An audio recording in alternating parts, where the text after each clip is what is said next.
ये तस्वीरें पश्चिम बंगाल के मुर्शिदाबाद जिले के धुलियान की हैं। धुलियान में बीते शुक्रवार से जमकर हिंसा हुई है। मीडिया रिपोर्ट्स के मुताबिक धुलियान के सैकड़ों हिंदू परिवार हिंसा के डर से पलायन कर चुके हैं और जो बच गए हैं वो काफी भयभीत हैं और बीएसएफ कैंप की मांग कर रहे हैं। हिंसा से प्रभावित लोगों का कहना है कि हमें पश्चिम बंगाल की पुलिस पर भरोसा नहीं है और अस्थायी तौर पर बीएसएफ कैंप यहां बनाया जाना चाहिए। हमें शामशेरगंज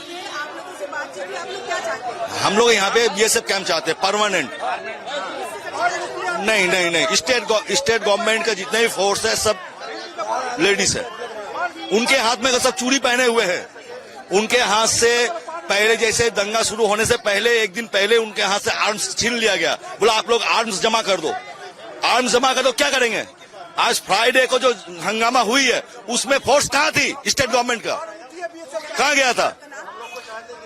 मैं यहाँ का लोकल होना चाहिए एमपी आए थे, उसके बाद से ही झमेला क्या डिमांड आप लोग कर रहे हैं? क्या उनसे क्या बातचीत हुई? उन्होंने क्या आश्वासन? एमपी साहब बोले एक शांति मिছিল निकलना चाहिए और जैसे एरिया में शांति हो उसके लिए पर्याप्त प्रयास कर रहे हैं एकदम और आगे बढ़ के प्रयास हो भी जाएगा एकदम। और हम लोग का डिमांड है कि स्थायी बीएसएफ कैंप यहाँ होना चाहिए एकदम।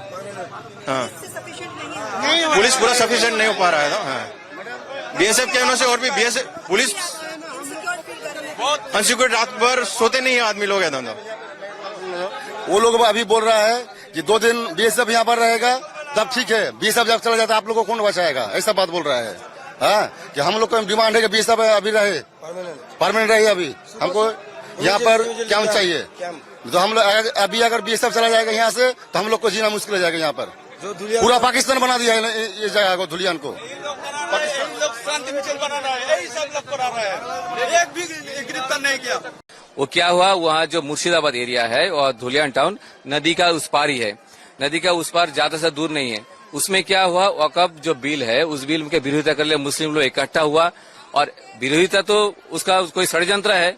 उसमें क्या है, बहुत आंदोलन किया है। आंदोलन के बाद उसे क्या है, हिंदू के घर में जाके लूटपाट किया है, महिला का रेप किया है और बम जो है बॉम्बिंग किया हो और घर को जला दिया। और ऐसे ऐसे बात बोल रहा है जो बात नहीं बोल सकता है। आप खुद ही पूछ लीजिएगा, इतना घिनौना बात किया है।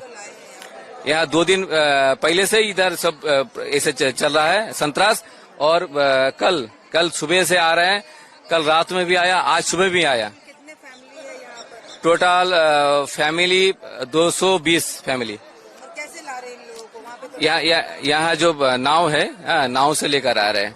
मुर्शिदाबाद के धुलियान कस्बे से थोड़ी दूर पर स्थित जाफराबाद में रहने वाले हिंदू परिवारों को भी उपद्रवियों ने निशाना बनाया है। जाफराबाद से अधिकांश हिंदू परिवार यहां से दूसरी जगहों पर जा चुके हैं। उपद्रवियों के डर से हिंदू परिवार अपना घर बार सब कुछ छोड़कर चले गए हैं। किसी के घर में ताला लटक रहा है तो किसी के घर के दरवाजे और खिड़कियां तोड़ दिए गए हैं। कई घरों में लूटपाट और तोड़फोड़ भी की गई है, जिसके सबूत जाफराबाद में साफ साफ दिख रहे हैं।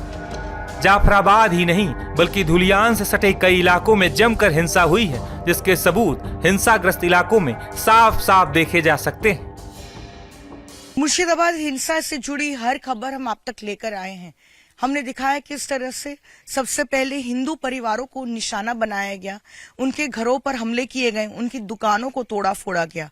उसके बाद हमने दिखाया कि किस तरह से हिंदू परिवार मुर्शिदाबाद के धुलियान से पलायन करने को मजबूर है।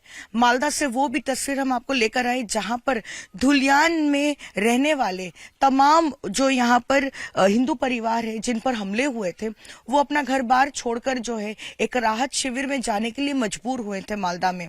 और ये धुलियान का ही एक ऐसा गांव है जहां पर हिंदू परिवार बड़ी संख्या में रहते थे। लेकिन अब हम आपको दिखाते हैं इस गांव में अब कोई भी नहीं है, या फिर कह सकते हैं कि न के बराबर लोग रहते हैं। आप देखिए यहाँ पर आज भी निशान है किस तरह से आगजनी की गई थी, चीजों को तोड़ा फोड़ा गया, इस घर पर जो है हमला किया गया। देखिए ये प्लास्टिक जो है पूरा जलकर खाक हो चुका है और स्थानीय लोगों का कहना है कि बम फेंके गए थे और इन घरों में जो है पूरी तरह से आग लग गई। तो समझ लीजिए जिस दरवाजे को तोड़कर अंदर नहीं जा पाए थे उसी जगह पर एक बम चार्ज कर दिया और उस बम चार्ज करने के बाद ये घर जो है जल गया। इस घर में जो रहने वाले थे वो फिलहाल यहाँ नहीं है। उसके बाद एक और हम घर दिखाते हैं। देखिए, ये घर पर भी हमला हुआ और फिलहाल यहाँ पर भी रहने वाले जो हैं वो ताला लगाकर जा चुके हैं। और इससे आगे धीरे धीरे जैसे ही हम बढ़ते हैं हमको दिखाई देगा कि किस तरह से यहाँ पर घंटों तक तांडव चला और किस तरह से जो है लोग अपना घर बार हर कुछ जो है छोड़कर चला गया। ये एक और कमरा है किसी का और यहाँ पर देखिए हम दिखा रहे हैं किस तरह से ताला लगा हुआ है। आप देखिए ताला है, यहाँ पर कोई भी नहीं है, पूरा सामान बिखरा पड़ा हुआ है यहाँ पर। और जो है हर कोई या तो अपने किसी रिश्तेदार के घर चला गया या फिर कोई ऐसी राहत शिविर में शरण लेने के लिए पहुंचा, लेकिन हर कोई जो है यहाँ पर अपने घर को छोड़ के जा चुका है। और ये जाफराबाद का इलाका है, धुलियान का, और ये खास तौर पे इम्पोर्टेंट इसलिए भी है क्योंकि यहीं पर वो हिंदू परिवार रहता है जिसके पिता और बेटे को जो है जान से मार दिया गया, उनकी हत्या कर दी गई। और ये और भी ज्यादा परेशान करने वाली बात इसलिए भी है कि शुक्रवार की हिंसा के बाद बड़ी संख्या में जब यहाँ पर पुलिस फोर्स को तैनात किया गया था तब जाकर जो है शनिवार के दिन यहाँ पे बड़ी संख्या में पुलिस फोर्स तैनात थी। लेकिन शनिवार के दिन बड़ी संख्या में पुलिस फोर्स की तैनाती के बीच में जो है हमने देखा कि यहाँ इस पिता और बेटे को जो है किस तरह से उनकी हत्या कर दी गई। हम धीरे धीरे जो है इस गांव में आगे बढ़ते हैं और हम दिखाते हैं कि इस गांव में फिलहाल उसी परिवार के जो 2 घर हैं उसमें लोग हैं, लेकिन उसके अलावा लगभग जो है ये पूरा गांव खाली हो चुका है। यहाँ से लोग शरण लेने के लिए सेफ जगहों पर गए हैं, राहत शिविरों में गए हैं। इस घर में हम हालांकि आपको नहीं दिखा रहे हैं कि उनके जो परिजन यहाँ पे रहते हैं क्योंकि उनकी जान को खतरा हो सकता है, लेकिन क्योंकि अभी बहुत से ऐसे काम बाकी है जैसे लास्ट राइट्स करने हैं तो इसलिए जो है वो यहाँ पर है। लेकिन हम आपको और दिखाते हैं। देखिए किस तरह से एक और घर पर ताला है। यहाँ पर घर वाले जो है ये हिंदू परिवार घर छोड़कर जा चुका है और उसके बाद एक और परिवार देखिए यहाँ पर भी है जो ताला लगाकर इस कमरे को छोड़कर जा चुका है। देखिए यहाँ पर भी किस तरह से ताला लगा हुआ है। और जैसे जैसे आगे बढ़ते हैं हम देख रहे हैं कि इस घर पर जो है कोई भी नहीं है।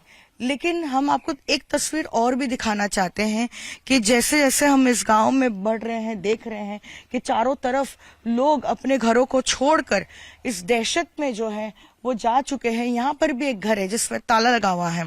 साथ ही ये जो है ये भी इशारा करता है कि किस तरह से राज्य सरकार विफल रही है इन परिवारों को सुरक्षा देने में।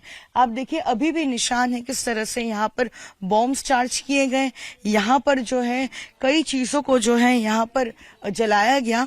और उसके अलावा हम आपको दिखाते हैं ये वही घर है जहाँ पर उसी परिवार के पिता और बेटे को जो है उनकी हत्या कर दी गई।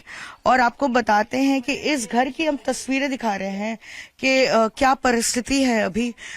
आप देखिए यहाँ पर पथराव के निशान हैं और पथराव इस तरह से किया गया क्योंकि यहाँ पर ऐसा लग रहा है कि लूट के जो है इंटेंशन से यहाँ पहुंचे थे और इस घर पर लगातार जो है अटैक हो रहा था और इस दरवाजे को तोड़ने की कोशिश हो रही थी। और वो जो पिता है वो इस दरवाजे के पीछे ही खड़े थे और वो कोशिश कर रहे थे कि वो अंदर दाखिल ना हो और जो है वो दरवाजा ना तोड़ सके। लेकिन क्योंकि वो बेहद कोशिश करते रहे कि वो लूट नहीं होने देंगे और ऐसे में उन्होंने ये दरवाजा तोड़ दिया, अंदर दाखिल हुए, पिता को बाहर लेकर गए और उसके बाद जब बेटा आया पिता को बचाने के लिए तब उसकी भी जो है हत्या कर दी गई। आप देखिए इस घर का क्या मंजर है, लूट मचाई गई और साथ ही जो है इस पिता और बेटे की हत्या भी कर दी गई।